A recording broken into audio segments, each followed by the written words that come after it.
Iran का ऐलान, Israel का विनाश शुरू।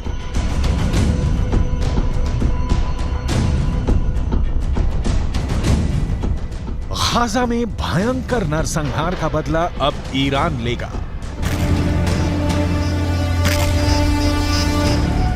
ईरान के सुप्रीम लीडर अली खामनेई ने ऐलान कर दिया है कि भले ही हमास और इजरायल के बीच सीज फायर हो गया हो, लेकिन ईरान गाजा में गिराए गए एक एक इजरायली बम का खूनी बदला जरूर लेगा। ईरान ने यहां तक धमकी दी है कि वो इजरायल और अमेरिका को किसी भी कीमत पर नहीं बख्शेगा और अब इजरायल पर भीषण हमले शुरू हो चुके हैं।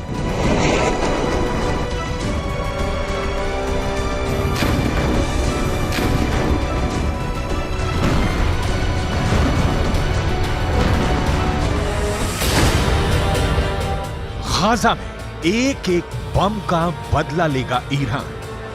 हम आपको आगे बताएंगे कि ईरान इजरायल पर किस तरह से घातक हमले शुरू कर रहा है और अभी ईरान हिजबुल्लाह हूथी के लड़ाकों के साथ मिलकर इजरायल पर किस तरह से हमले तेज कर रहा है। लेकिन उससे पहले ये जान लीजिए कि इजरायली सेना ने सीज फायर के दौरान पिछले 48 घंटे में गाजा और वेस्ट बैंक में कितनी भीषण तबाही मचाई है और हमास को कितना बड़ा नुकसान हुआ है।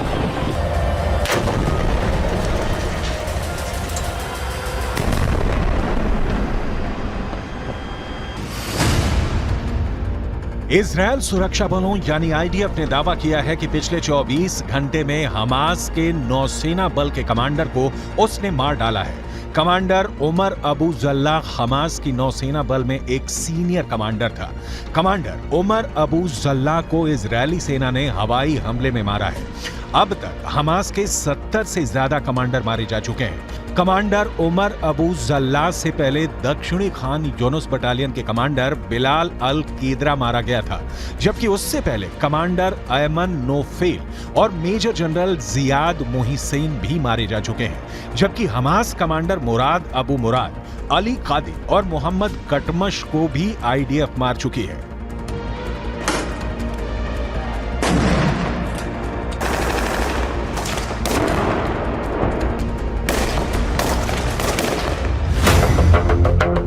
इजरायल को नहीं बचा पाएगा सीज फायर। अब सवाल उठता है कि आखिर इजरायल के सामने ऐसी क्या मजबूरी हुई कि उसे हमास के साथ 4 दिन का सीज फायर करना पड़ा। ईरानी सेना के दावों के मुताबिक गाजा सिटी में इजरायली सेना को भी भारी नुकसान हुआ है। ईरान का यहां तक दावा है कि भले इजरायल अपने 70 सैनिकों के मरने का दावा करे, लेकिन हकीकत में इजरायल के 10 से 20 गुना सैनिक गाजा सिटी में सीधी जंग में मारे जा चुके हैं। इसीलिए ईरान के सुप्रीम लीडर अली खामनेई 4 दिन के सीज फायर शुरू होने के साथ ही ऐलान कर दिया था कि गाजा में गिराए गए एक एक इजरायली बम का बदला लिया जाएगा। इसी को लेकर ईरान की राजधानी तेहरान में ईरान सैनिक और लड़ाकों ने जबरदस्त प्रदर्शन किया है, जिसमें इजरायल को नक्शे से मिटाने की कस्में खाई गई हैं। तेहरान में हुए प्रदर्शन की तस्वीरों में साफ देखा जा सकता है कि जबरदस्त नारों के बीच इजरायल को मिटाने की कस्में खाई जा रही हैं।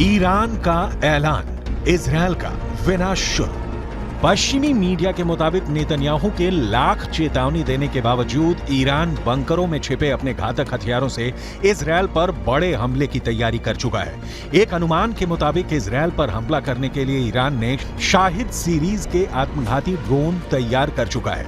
इसके अलावा मुहाजिर 10, अराश 2 ड्रोन भी ईरान के बेहद घातक हथियार हैं, जो इजरायली शहरों को तबाह कर सकते हैं।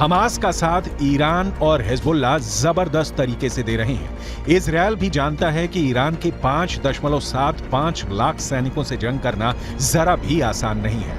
इजरायल के पास सिर्फ 1.73 लाख सैनिक है। इजरायल की 4.65 लाख के रिजर्व फोर्स को जोड़कर भी इजरायल ईरान के आसपास नहीं टिकता है। अब ऐसे हालात के बीच इजरायल का ये कहना है कि वो पूरे मिडिल ईस्ट में कहीं भी कभी भी बमबारी कर सकता है। ये दावा वाकई हैरान करने वाला है। כך חנה קציר היקרה, ששבה היום הביתה, לאחר שארגוני הטרור טענו שהרגו אותה לפני מספר ימים.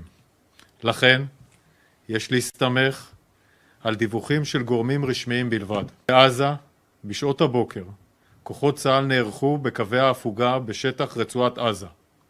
המפקדים תודרכו והכינו את הכוחות להתנהלות במהלך ההפוגה.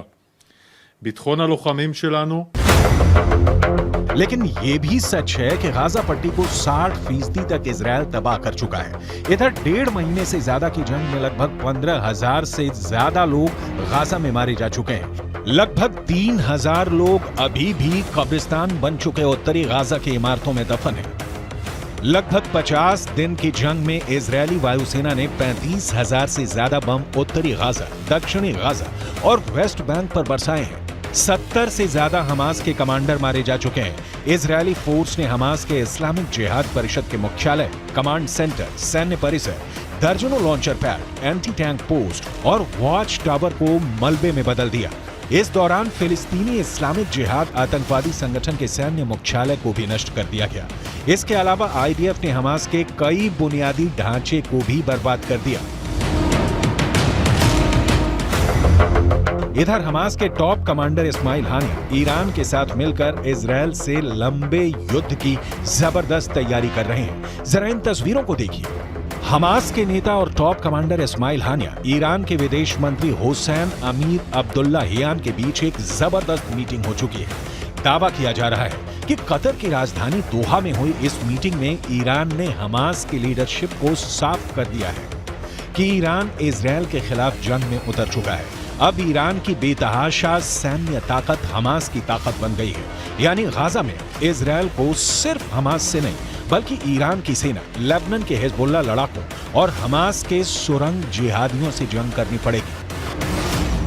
אני כבר רואה את האזרחים של עזה הולכים עם דגלים לבנים לאורך החוף ונעים דרומה.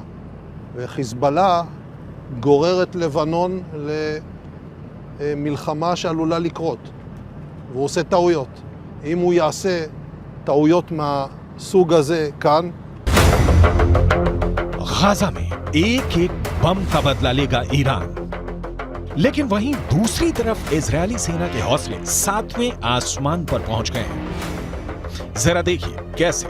इजरायल की एयरफोर्स के चीफ मेजर जनरल टोमेर बार ने एक टीवी चैनल पर ऐलान किया कि जरूरत पड़ने पर पूरे मिडिल ईस्ट में कहीं भी बम गिराए जा सकते हैं।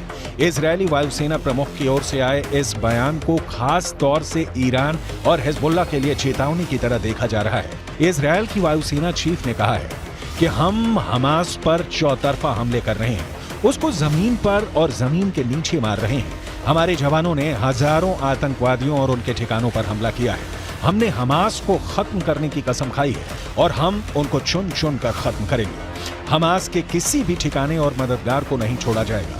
इजरायल की वायुसेना पूरे मध्य पूर्व में जहां भी जरूरत होगी वहां कार्रवाई के लिए पूरी तरह से तैयार है।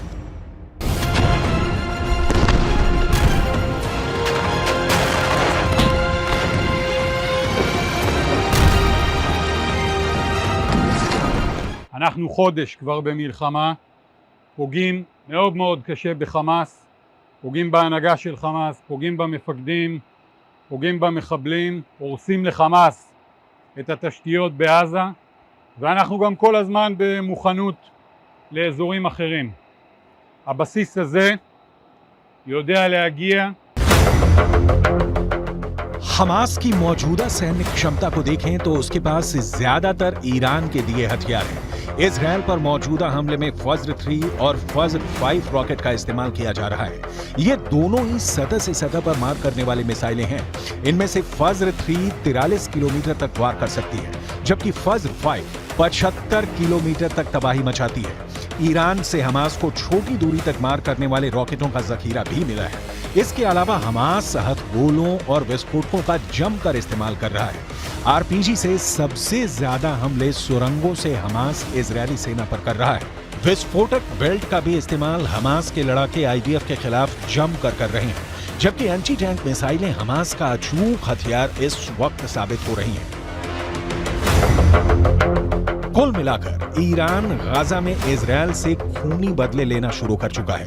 अब देखना होगा इजरायल एक साथ हमास, हिजबुल्लाह और ईरान को हमले का जवाब कैसे देगा और सीज फायर के बाद ईरान इजरायल पर किस तरह के घातक हमले करेगा।